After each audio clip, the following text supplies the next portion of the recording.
The biggest challenge is just getting boats for these kids. A lot of times I'll have 4 or 5 kids over what I have boats for, so I can't get them on the water. So they're just left out there without the opportunity to fish until either one of their parents buys a boat or they get involved and decide to buy a boat of their own, or get a grandfather or an uncle involved that will take them and support as a captain.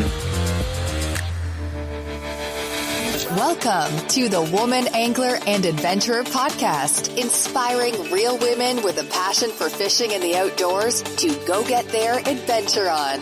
Now, here's your host, Master Captain Angie Scott. Welcome, everyone, to this week's episode of the Woman Angler and Adventurer Podcast. I have a special guest with me this week that I know personally because we work together with Freedom Boat Club of Tennessee.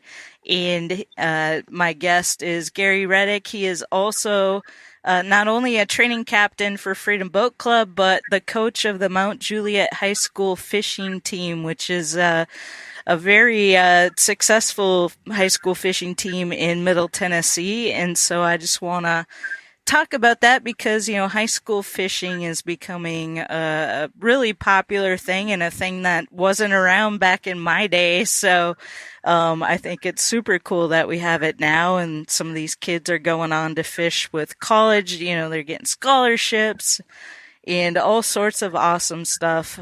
So Gary, welcome to the podcast. Thank you for having me, Angie. Yeah. So, I know before we get into it, I know your team was fishing today on Cheatham Lake, right? So how did that go? From reports I've been getting, not too bad. I think our top team finished 7th place. Okay. Today, so not too bad. We have our juniors fishing tomorrow. Gotcha. Okay, so they didn't all fish the same day? No, ma'am. Today was the high school only, and then tomorrow will be our junior team. Okay, cool. Well, how did you get into this? How long have you been coaching high school fishing? So this is finishing up my 6th year as the head coach for the Mount Juliet team. It originally started before I came along, but me and my son was starting to get back into fishing, and he really got into it, and we started looking around to see what teams were out there, and we found out Mount Juliet had a team, and we got involved then and started fishing his whole high school career until he got into junior year in high school, and that's when I took over the team. Okay, cool. So I imagine you've been fishing before then. Yes, I used to fish several different trails in the late 90s, very early 2000s. Okay. I used to fish the PBF trail here in Tennessee and Tennessee team bass. Cool. And then when PBF finally kind of sold out and went another direction, I got out of it for a while. And then when my son got old enough, I jumped back in. Very cool. How did you get into tournament fishing in the first place? I actually, when I moved here to Tennessee over 30 years ago, I was still in high school, but my best friend was a college student at Tennessee Tech. And he was already fishing tournaments on the adult side. He was fishing the Tennessee team trail. And then when he got out of college, he kept fishing them. And then one day his partner decided he didn't want to fish no more. So I jumped in the seat and ran with it from 93 until about 2003. Oh, wow. 10 years. Yeah.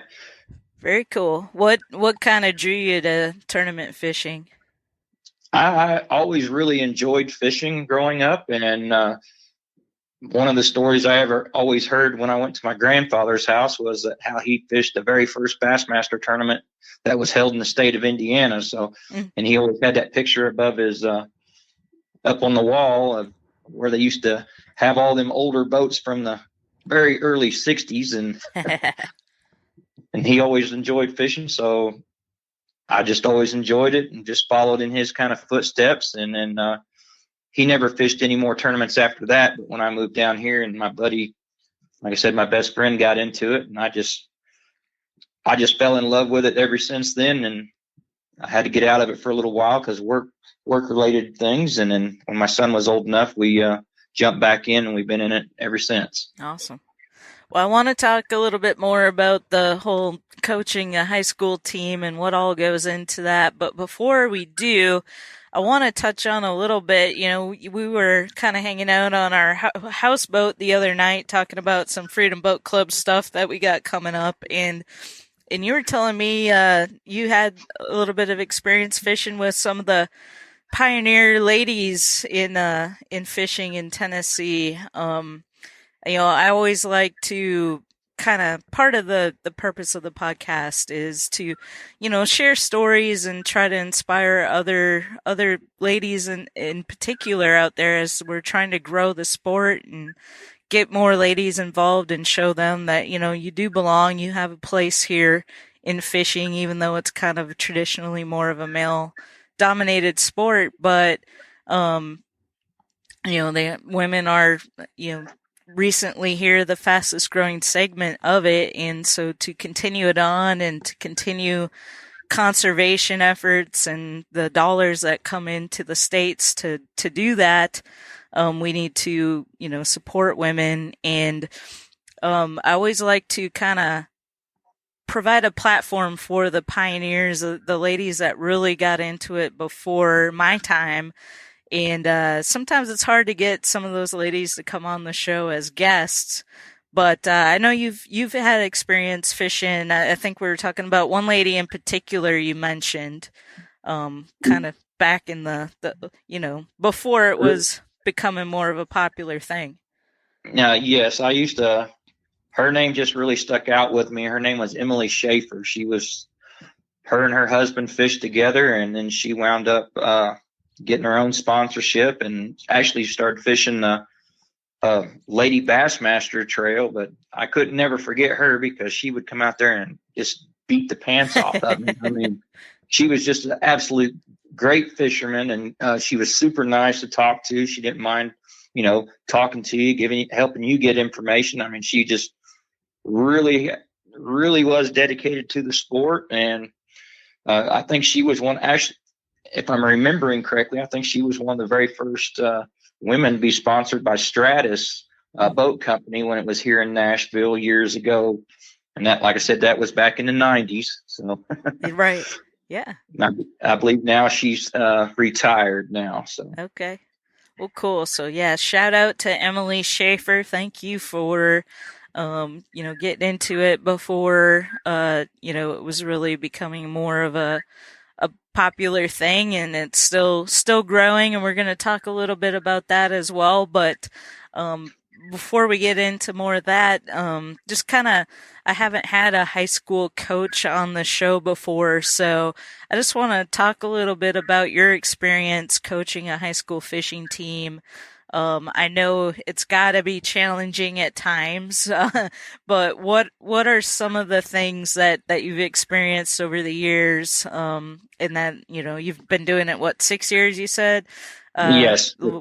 What keeps you engaged and coming back? Because I know it's got to be a challenge. It's the kids. You know, you want to be able to have a good platform for these kids and an outlet for these kids, so they're not.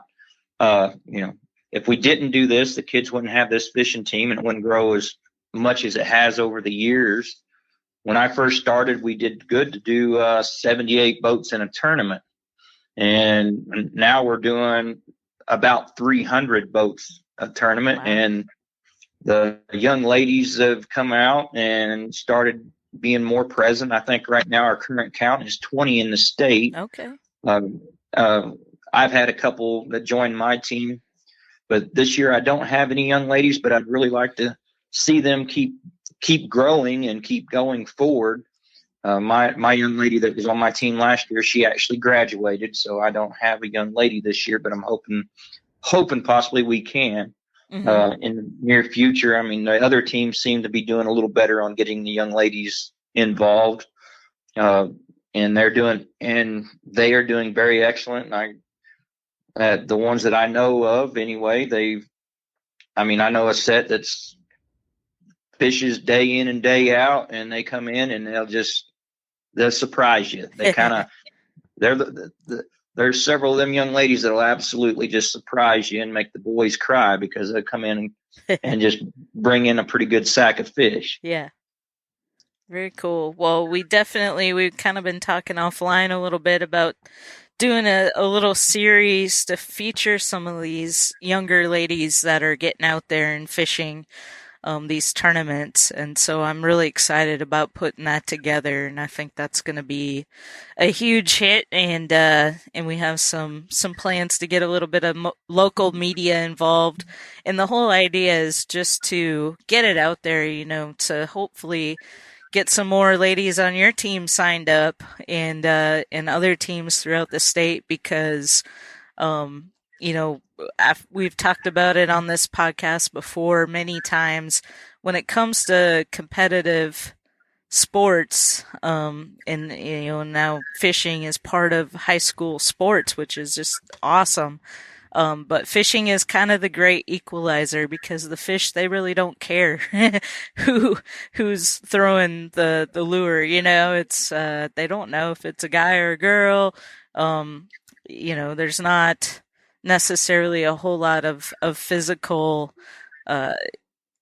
prowess needed to be able to fish. I mean, there's some, of course, but it's definitely more of an equalizer when it comes to competition. And so I'm excited to feature some of these ladies that you're talking about on the podcast and hopefully inspire some others that haven't given it a try to get out there and do it. Do you know if the one that you had that graduated, has she gone on to do anything further with it in college, or was it just high school? No, she only fished the 1 year with me, and Okay. what it was, and how she got involved with it is her younger brother actually started on my fishing team when he was in the juniors. So he started with me the very first year I started the junior side of the team as well, and he fished through the juniors. And what happened was she started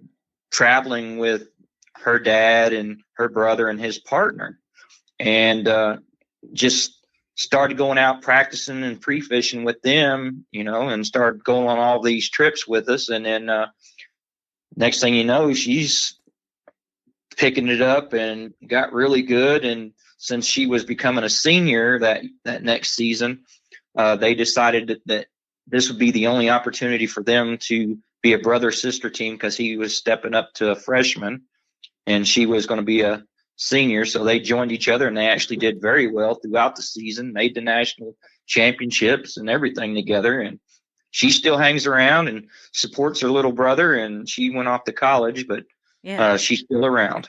Was that the Lanhams? Yes, it was. Okay, cool. Yeah, I followed them last year. It was very cool to see because, they did very well. So, well, very cool. So talk a little bit, if you wouldn't mind, just being candid here on the podcast. What are some of the biggest challenges you face as a coach? The biggest challenge is just getting boats for these kids. Yeah. A lot of times I'll have 4 or 5 kids over what I have boats for, so I can't get them on the water. So they're just left out there without the opportunity to fish until either one of their parents buys a boat or they get involved and decide to buy a boat of their own, or get a grandfather or an uncle involved that will take them and support as a captain. I mean, that is our biggest struggle, as it comes along. But once everybody gets involved, it's like they don't go anywhere. They get really highly motivated. They get really involved. They really enjoy.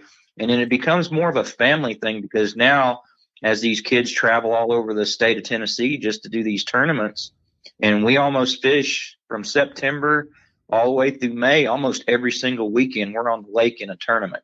Wow.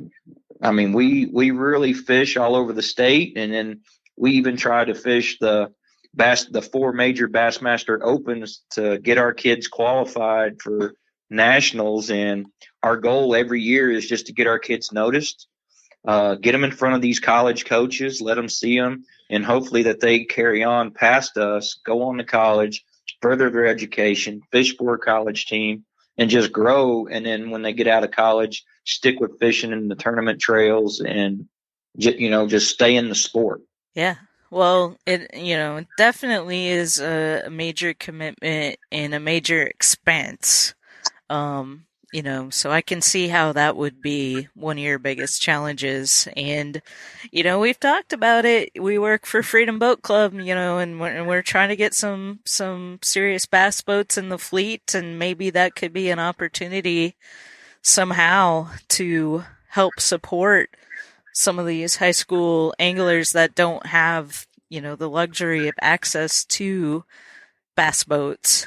So that could be a tie-in at some point. We have kind of brainstormed a little bit about that. So we'll keep that conversation going for sure. Yes, for sure. Because even in our boat club in Freedom, we still talk a lot about the fishing in the high school as the members come on board our boats, and and during trainings, and we talk about that. Even if you don't own a boat, it's still a good way to get on the water. Get out there and start so you're used to fishing before you jump in, because it is a big commitment to do these high school tournaments, to run around the state. And it does help if you have a little bit of fishing background, but if you're new, it's no big deal. Your teammates will help you and everything like that. But for parents that don't have a boat, if they were in the club, they could at least get started with,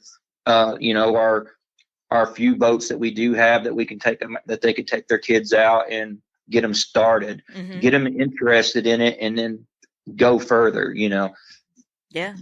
Well, I'm thinking even maybe next level, like, we're talking about adding some more traditional bass boats to the fleet. And I do think that is going to happen sooner than later. I'll say that. And, that said, maybe members would be captains for some of these teams. I don't know. I'm thinking outside the box a little too much here, but there's definitely opportunity there. That would be a win-win. So, yeah, for sure. Well, we appreciate what you do to help, first of all, with, the high school fishing team and getting these kids the opportunity to have this experience and hopefully grow into college and beyond. But if not, it's just a great thing to have. You build a lot of different skills through fishing. You can probably maybe name some that people wouldn't think of that these kids, start to build just through doing this, even if they don't carry it on to something. Well, they build a lot of team spirit, team where they work together so much as a team. If they're not together as a team, things just don't work together. It's just like in the workplace. If you're not working together as a team, things fall apart. It's not fluent. It's not productive, versus as they work together as a team, and as they come together as a team, everything flows. Quit knocking fish off with the net. They come together. So when their partner, when they're in sync, it's hard to beat a team that's in sync. They just come together so well. Yeah. And maybe just to explain to listeners who maybe don't know how the high school fishing tournament thing works, I got to experience it firsthand at one tournament last year because I was a captain for one of the new teams that didn't have a boat at the time. And so basically the captain runs the boat. This is high school now I'm talking, not juniors, but because I think there's a little bit of difference there. But the captain, kind of drives the boat, but then the kids, they run the trolling motor, and they're making the decisions, and, kind of, you can't really do anything hands-on as a captain. You're just letting them make decisions, and you can kind of coach them a little bit, but they're, at least on my boat, they were both at the front of the boat. And so, yeah, you really got to work together well as a team, to not get on top of each other, whoever's running the trolling motors doing the right, not running up on the fish or getting too close and all that kind of stuff. Yeah, it definitely becomes a team effort when you're up there because, and once the captain and the kids are all in sync, I mean, you can sit there and tell them, you can throw in plays, you can give them advice. We just can't touch the rods, the reel. We can't unsnag poles for the high school kids. You're basically there as a coach, a marshal, a spectator, but you have front row seats to what's going on. The excitement these kids get when they catch that fish and it's a keeper or it's a big, a really good one that just everybody gets so tore up about when they land that fish in the boat. I mean, I've seen it firsthand. I mean, I watched these kids and different kids besides my son because he graduated the very next year after I took over coaching. So these other 5 years, I haven't had my own child on board a boat, and I've taken other people's children. And it's just the excitement that you build, the camaraderie between the kids. These kids meet students all over the state of Tennessee, become really good friends. They actually go out and fish with each other, even though they're competitors during the day or during the tournament. They may be competitors, but off the water, they're really good friends. When it's not a tournament, they go fishing with each other. They keep in contact with each other. I mean, it's really, really outstanding what these kids do that's totally different out of the box from like your baseball and your football. These kids are like bitter enemies, when they see each other at a game. But when it comes to fishing, everybody's standing around. Even us coaches, we're competitors, but at the same time, we're all friends. We're all parents. We're all together for these kids. We shake hands. We talk to each other. We message each other. We check on each other's teams. If somebody's broke down, if I got somebody that's closer, we send boats to help rescue them. It's all about making sure everybody's safe. And it's just really great, the friendships that you build through this and these kids build through this. Yeah, I love that. And that's a lot like what I experienced with the Ladies Trail, the Lady Bass Anglers Association. And before we sign off here, let's give a quick shout out to the leadership. So I know you're friends with Jake Davis, and that's right, Jake Davis.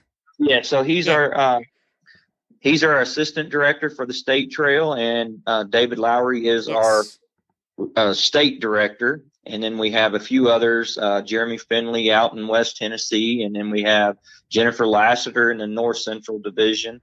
And then Jake, besides being the state director, he is also the central director. So he, besides being the state director, he runs the trail as well. So wow, very cool. Well, we sure appreciate everything that all you guys do, and I'll look forward to coordinating with you and trying to feature some of these high school ladies that are getting out there and doing what they do, and sometimes doing really well. So we love that, and hopefully we'll encourage some more ladies to get involved. And then just a quick mention. So Gary, you and I are actually working on putting together a shallow water training, because we have some shallow waters in Tennessee, Percy Priest Lake and Old Hickory, to name a couple, that get drawn down pretty low in the winter time, and in general just have some kind of shallow, dangerous areas that people need to be aware of. And so we're going to do an actual public Facebook live training that anybody can join on. And I think, what do we say, May 11th, we're going to do that? I believe so. I believe it was the date we agreed on May 11th. And it'll be on the net. It'll be a Navionics training, so you'll understand, and you'll want to run out and grab you a Navionics app. Yep. Yeah, so we're going to show you how we teach our members at Freedom Boat Club how to set that up. And then if you're ever boating on Percy Priest or Old Hickory, we're going to be pointing out some specific areas that you might want to pay attention to when you're out there. And so stay tuned for that, May 11th. We'll push it out to the Freedom Boat Club Nashville Facebook page, and I'll probably even share it on mine, and Gary might even share it on his pages, so whatever you're on, and YouTube as well. So just a heads up on that. And thank you, Gary, for taking some time out. I know you had a busy day today, so I really appreciate it. And yeah, we'll continue getting the word out and hopefully just keep growing the sport. All right. Thank you for having me on, Angie. Awesome.